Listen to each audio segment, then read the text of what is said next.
Baiklah, assalamualaikum anak bapak. Waalaikumsalam warahmatullahi wabarakatuh, Pak. Ya, apa kabar? Alhamdulillah baik, Pak. Oke. Mungkin pada hari ini kita bertemu lagi dalam mata pembelajaran itu fikih. Tapi sebelum kita belajar, silahkan lihat di sekeliling anak-anak apakah ada sampah yang bertebaran atau bagaimana. Apabila ada, silahkan dibersihkan terlebih dahulu. Oke. Tempat duduknya dirapikan ya.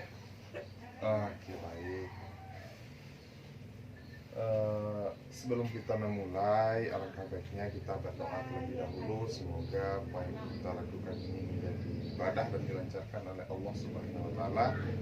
Silahkan ketua kelas untuk memimpin doa. Sebelum kita memulai pembelajaran, kita berdoa dulu. Berdoa mulai. Nah, doa selesai. Ya, setelah kita berdoa, untuk absen ini, lalu kita akan mengambil absen terlebih dahulu. Silahkan nanti siapa yang bapak sebutkan namanya untuk menunjuk tangan. Isan hadir? Nah, hadir, Pak. Oke, Khalid, Hadir, Pak. Iqbal. Hadir, Pak. Oke, apakah ada yang tidak hadir pada hari ini ketua kelas? Cukup, Pak. Cukup. Oke. Jadi sebelum baik, sekarang kita akan belajar itu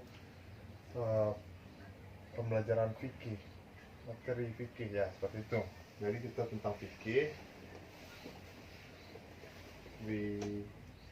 Oke.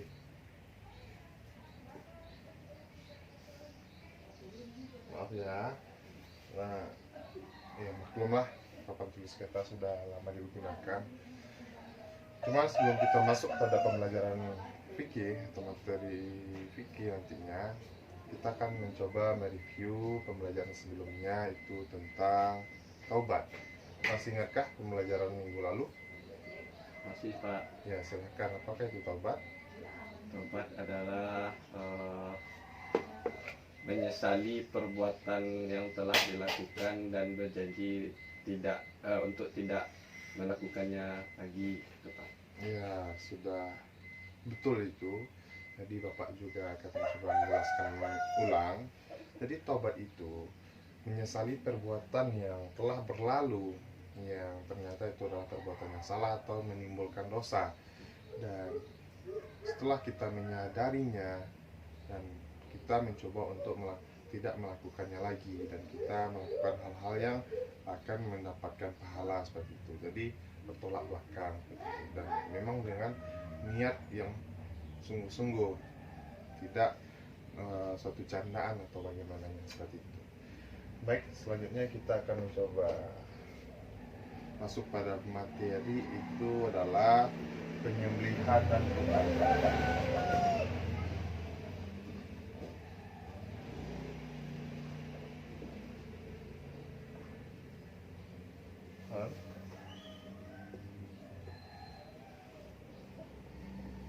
Kurban.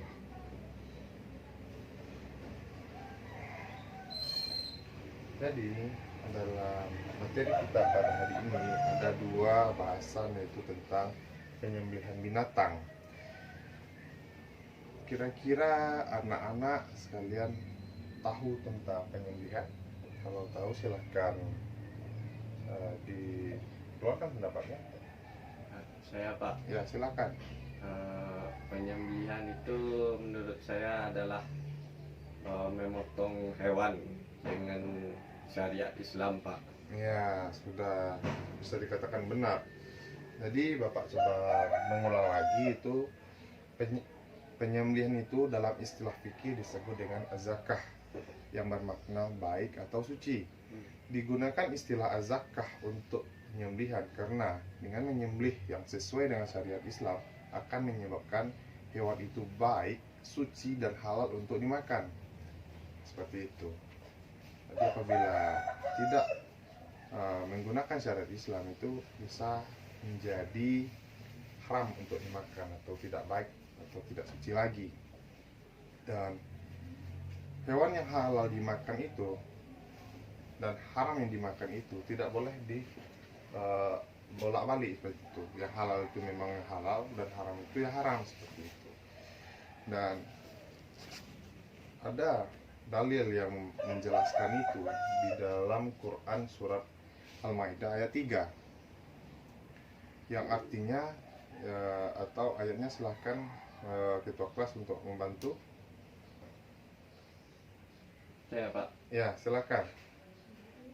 Baik. Bismillahirrahmanirrahim. Artinya saja ya. Oke Pak.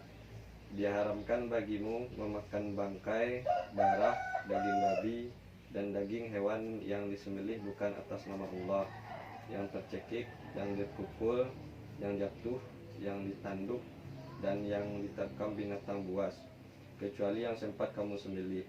Dan diharamkan pula yang disembelih untuk berhala. Dan diharamkan pula mengundi nasib dengan azlam, anak panah, karena itu suatu perbuatan fasik. Pada hari ini orang-orang kafir telah putus asa untuk mengalahkan agamamu. Sebab itu jangan kamu takut kepada mereka, tetapi takutlah kepadaku. Pada hari ini telah aku sempurnakan agamamu untukmu, dan aku cukupkan nikmatku bagimu, dan telah aku ridai Islam sebagai agamamu. Tetapi barang siapa terpaksa karena lapar, bukan karena ingin berbuat dosa, maka sungguh Allah Maha Pengampun Maha Penyayang. Oke, baiklah. Jadi sudah ketua kelas bantu tadi dalam membacakan artinya seperti itu kan di dalam Quran surat Al-Maidah ayat 3. Dan juga ada itu dalam hadis yang diriwayatkan oleh Muslim At-Tirmizi yang artinya tiap-tiap binatang buas yang mempunyai taring dan itu haram dimakan. Jadi binatang-binatang yang bertaring itu haram dimakan. Dan juga ada hadis lagi dari Ibnu Abbas berkata, Rasulullah melarang dari setiap hewan buas yang bertaring dan berkuku tajam. Jadi dipertegas lagi di sini itu Rasulullah melarang setiap hewan buas dan hewan buas yang bertaring dan berkuku tajam seperti itu. Ini hadis riwayat Muslim seperti itu. Dan selanjutnya itu tentang tujuan penyembelihan. Kira-kira dari arti tadi apakah karena Bapak sudah melihat atau mengetahui apakah tujuan penyembelihan itu? Untuk membuat hewan yang kita sembelih itu halal untuk dimakan Pak. Ya, benar sekali. Jadi tujuan dalam penyembelihan itu kita mencari bagaimana hal-hal yang baik dan hal-hal yang halal seperti itu. Jadi kita menyembelih itu tujuannya supaya apa yang disembelih itu menjadi halal dan baik untuk kita konsumsi atau kita makan seperti itu. Dan dalam penyembelihan itu ada beberapa syarat penyembelihan. Yang pertama itu adalah syarat orang yang menyembelih.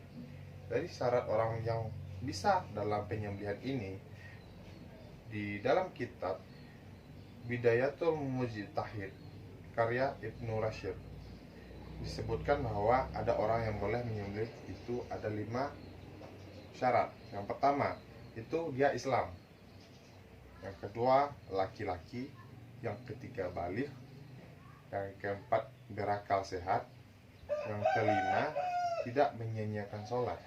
Jadi itu 5 syarat orang yang bisa menjadi penyembelih hewan seperti itu. Jadi bukan sembarangan. Jadi di dalam Islam itu diatur seperti itu untuk mana lebih baiknya. Setiap itu ada syarat-syarat hewan yang disembelih. Syarat-syarat hewan yang disembelih itu yang pertama masih dalam keadaan hidup.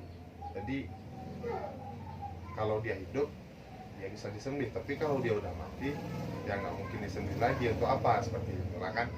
Selanjutnya itu syarat yang kedua hewan yang halal zatnya maupun cara dalam penyembelihannya.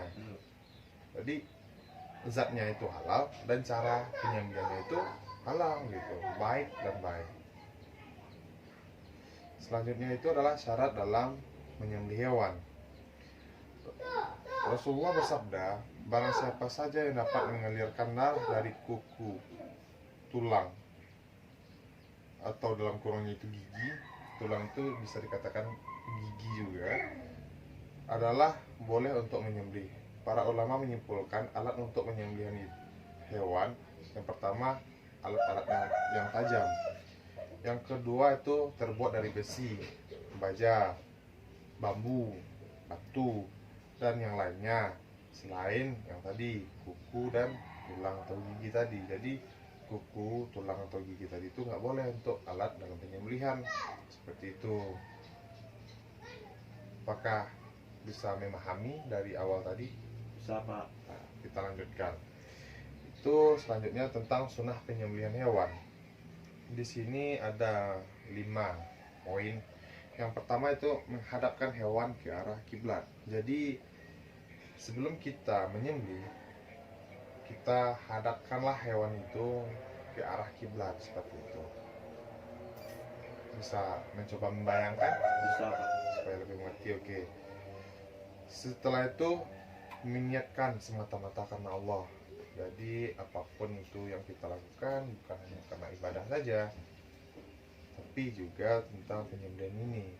Seperti itu. Selanjutnya membiarkan hewan yang disembelih sampai mati dulu, baru itu mau dikuliti nantinya atau mau dipotong-potong. Jadi harus benar-benar mati dulu setelah disembelih itu. Selanjutnya alat yang digunakan untuk menyembelih itu adalah benda tajam seperti besi atau pisau yang tajam seperti itu, supaya tidak tersakiti hewan kita itu. Selanjutnya itu mempercepat proses penyembelihan. Jadi tidak hanya tajam pisau itu, tapi juga bagaimana untuk cepat seperti itu. Jadi tidak dilama-lamakan, karena hewan itu juga makhluk ciptaan Allah. Dia juga punya rasa sakit walaupun kita tidak mengerti bagaimana bahasanya. Selanjutnya itu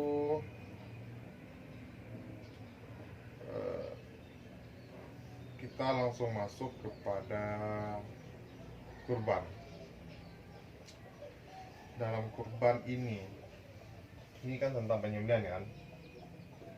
Penyembelihan. Aduh, harus bapak hapus dulu ya, sabar bentar ya. Ya Pak. Ini nanti tunggu, sekretaris sudah mencatatnya? Sudah Pak. Oke, sekretaris sudah mencatatnya. Nanti seandainya ada yang ingin dicatat, silahkan minta bantuan pada sekretaris ya. Ya Pak. Ini bapak izin hapus dulu. Sekarang kita masuk tentang kurban.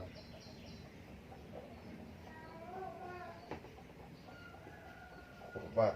Oke. Pertama itu adalah pengertiannya. Sebelum masuk pada pengertian, kan anak-anak bapak sudah membaca buku yang kayak kita sebelumnya. Itu ada sedikit sejarah singkat dalam kurban ini. Itu syariat ibadah kurban sudah dilaksanakan sejak zaman Nabi Adam. Waktu itu ketika anak Nabi Adam yang bernama Habil dan Qabil. Habil ini seorang peternakan, dan yang Qabil ini seorang petani. Di sini Habil ini dia seorang peternak, dan ada anjuran dari Nabi untuk berkurban seperti itu, dan dia mengeluarkan hewan yang terbaik yang bisa dia lakukan. Tapi yang Qabil ini dia seorang petani dan menyisihkan sedikit-sedikit hartanya untuk membelikan hewan kurban itu, dan dicarilah yang paling buruk seperti itu, jelek atau buruk. Jadi di sini ya Allah sudah menggambarkan itu kurban ini sudah dimulai sejak Nabi Adam, dan pada zaman Nabi Ibrahim dikisahkan di dalam Al-Quran surat Asy-Syafat ayat 100 sampai 111 yang menceritakan tentang mengenai kurban yang dilakukan Nabi Ibrahim alaihissalam dan putranya. Mungkin anak-anak bapak sudah mendengarkan juga, seperti di ceramah-ceramah Ustadz, baik itu di masjid ataupun di TV-TV. Apakah pernah mendengarkannya? Sudah Pak. Sudah, oke. Dan langsung saja pada pengertian.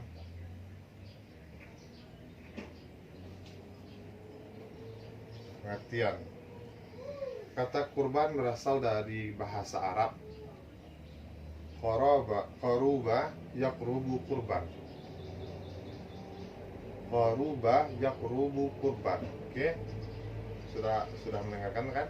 Sudah jelas kan? Sudah Pak. Nah, yang berarti itu dekat. Dekat di sini mengandung makna mendekatkan diri kepada Allah Subhanahu wa taala. Secara istilah kurban adalah mendekatkan diri dan mensyukuri nikmat dari Allah dengan cara menyembelih hewan ternak yang memenuhi syarat dan dilakukan setelah hari raya Idul Adha. Setelah hari raya Idul Adha atau pada hari tasyrik tanggal 11, 12 dan 13 Zulhijjah. Tuh. Dan mungkin untuk pengertian itu sudah memahami? Sudah Pak. Coba ulang lagi. Yang mana Pak? Qaruba. Qaruba yaqrubu kurban. Ya, qaruba. Artinya dekat. Ya, benar. Oke, selanjutnya itu masuk pada hukum dan dalil kurban. Melaksanakan kurban hukumnya sunat muakkad bagi setiap muslim yang memiliki kemampuan dan mukallaf, sehat akalnya dan dewasa. Jadi orang-orang yang mempunyai kemampuan, orang-orang yang sehat dan dewasa. Sehatnya apa? Akalnya yang sehat, bukan badannya. Akalnya sehat dan dia dewasa, seperti itu. Perintah dilaksanakan kurban didasarkan pada Al-Quran, surat Al-Kautsar ayat 1-3. Siapa masih hafalkah surat Al-Kautsar? Ya, silakan coba ketua kelas baca. Bismillahirrahmanirrahim. Inna a'tainakal kautsar fasholli lirabbika wanhar. Inna syani'aka wal abtar. Ya, bagus. Tadi Bapak coba mengartikan, sesungguhnya kami telah memberikan kepadamu nikmat yang banyak, maka dirikanlah sholat karena Tuhanmu dan berkorbanlah. Sesungguhnya orang-orang yang membenci kamu dialah orang-orang yang terputus. Seperti itu.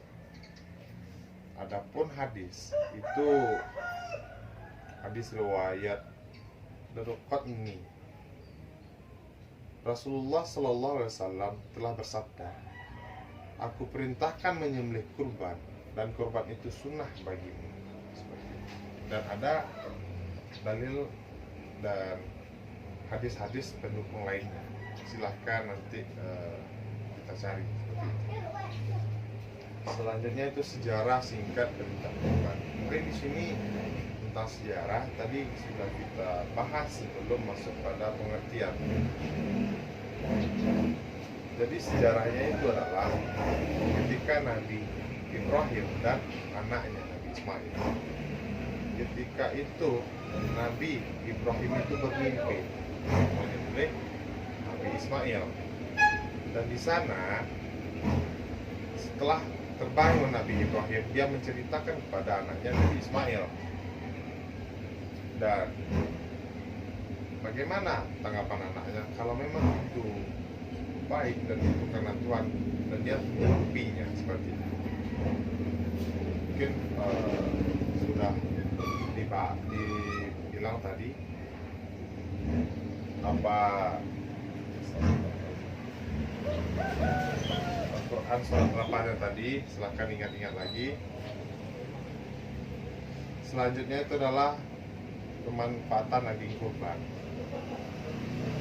Daging hewan kurban dibagikan kepada fakir miskin dan sebagian untuk yang berkurban. daging hewan kurban dibagikan kepada fakir miskin dan sebagian kepada yang berkurban. Jadi bukan hanya untuk fakir miskin saja, tapi ada sebagian untuk orang-orang yang berkurban juga. Mungkin dalam kurban itu saja. Oh iya, Bapak lupa, itu apabila kita ingin berkurban ada 4 macam hewan yang bisa dikurbankan dan berapa syarat umurnya. Yang pertama itu adalah domba. Domba ini minimal berumur 1 tahun. Kambing itu 2 tahun. Sapi atau kerbau itu 2 tahun. Kalau unta berumur 5 tahun baru bisa dikurbankan seperti itu. Sehat, tidak cacat, tidak sakit, ya intinya itu baik dan sempurna. Karena tentu niat kita untuk beribadah, kita harus memberikan yang terbaik kepada Allah SWT. Bukan hanya niat, tapi juga bagaimana kita mengimplementasikan, kita mewujudkannya itu dari hewan ternak yang akan kita kurbankan itu, seperti itu. Mungkin itu saja untuk hari ini. Dalam materinya silahkan bertanya apabila ada pertanyaan. Cukup, Pak. Oke, cukup. Kalau memang cukup, mungkin Bapak ingin menyimpulkan sedikit lagi seperti itu kan. Jadi mudahnya kita memahami dalam penyembelihan ini adalah bagaimana penyembelihan yang diajarkan oleh Islam, gunanya untuk apa yang kita makan itu menjadi baik, suci, dan halal untuk dimakan. Sebenarnya banyak cara untuk membunuh hewan-hewan, seperti bisa saja kita tembak seperti itu kan, dan dia juga akan mati, dan bisa saja kita masak atau bagaimanakah. Tapi di sini Islam itu sangat baik dalam memberikan contoh untuk kita supaya kita tidak salah dalam melakukan pilihan. Ya, mungkin dalam penyembelihan seperti itu, dalam kurban itu adalah dekat artinya. Kurban secara istilah itu cara kita mendekatkan diri kepada Allah Subhanahu wa taala, dan kita implementasikan dalam bentuk mengorbankan binatang, ibaratnya itu binatang kesayangan atau binatang yang terbaik yang bisa kita lakukan, seperti itu. Biasanya dan seharusnya itu kambing atau domba itu satu masing-masing orang kalau ingin kurban. Dan untuk sapi itu biasanya hitungannya itu adalah 7 orang, seperti itu. Itu yang umum sudah kita pahami, seperti itu. Mungkin seandainya ada pertanyaan silahkan ditanyakan. Kalau memang tidak, mungkin kesimpulannya seperti itu dulu. Mungkin lain waktu kita bahas lagi lebih dalam seperti itu. Selanjutnya mohon maaf apabila ada kata Bapak yang salah atau tidak pada tempatnya. Untuk untuk PR silahkan anak-anak Bapak cari dalilnya, baik itu ayat-ayat Al-Quran ataupun hadis pendukung tentang materi kita pada hari ini. Ya, saat itu tulis tangan serta artinya, nanti dikumpulkan minggu besok pas pertemuan berikutnya. Apakah sudah paham? Sudah, Pak. Ya, baiklah, terima kasih kepada anak Bapak sudah mencoba mendengarkan dan memperhatikan pembelajaran pada kali ini. Semoga ya, pembelajaran kita hari ini itu bermanfaat dan ilmunya itu melekat pada diri dan menjadi karakter lah bagi kita gitu kan. Tidak hanya sebatas pengetahuan biasa saja yang lambat laun akan lupa. Semoga menjadi karakter dan selalu ingat dan ada manfaatnya. Sebelum ditutup pembelajaran kali ini, silakan ketua kelas untuk berdoa. Kita akhiri pembelajaran kita hari ini dengan membaca doa. Berdoa mulai. Doa selesai. Ya baiklah, terima kasih. Sekali lagi, Assalamualaikum warahmatullahi wabarakatuh. Waalaikumsalam warahmatullahi wabarakatuh. Mantap, tekan itu langsung. Tekan ada dan itu mati.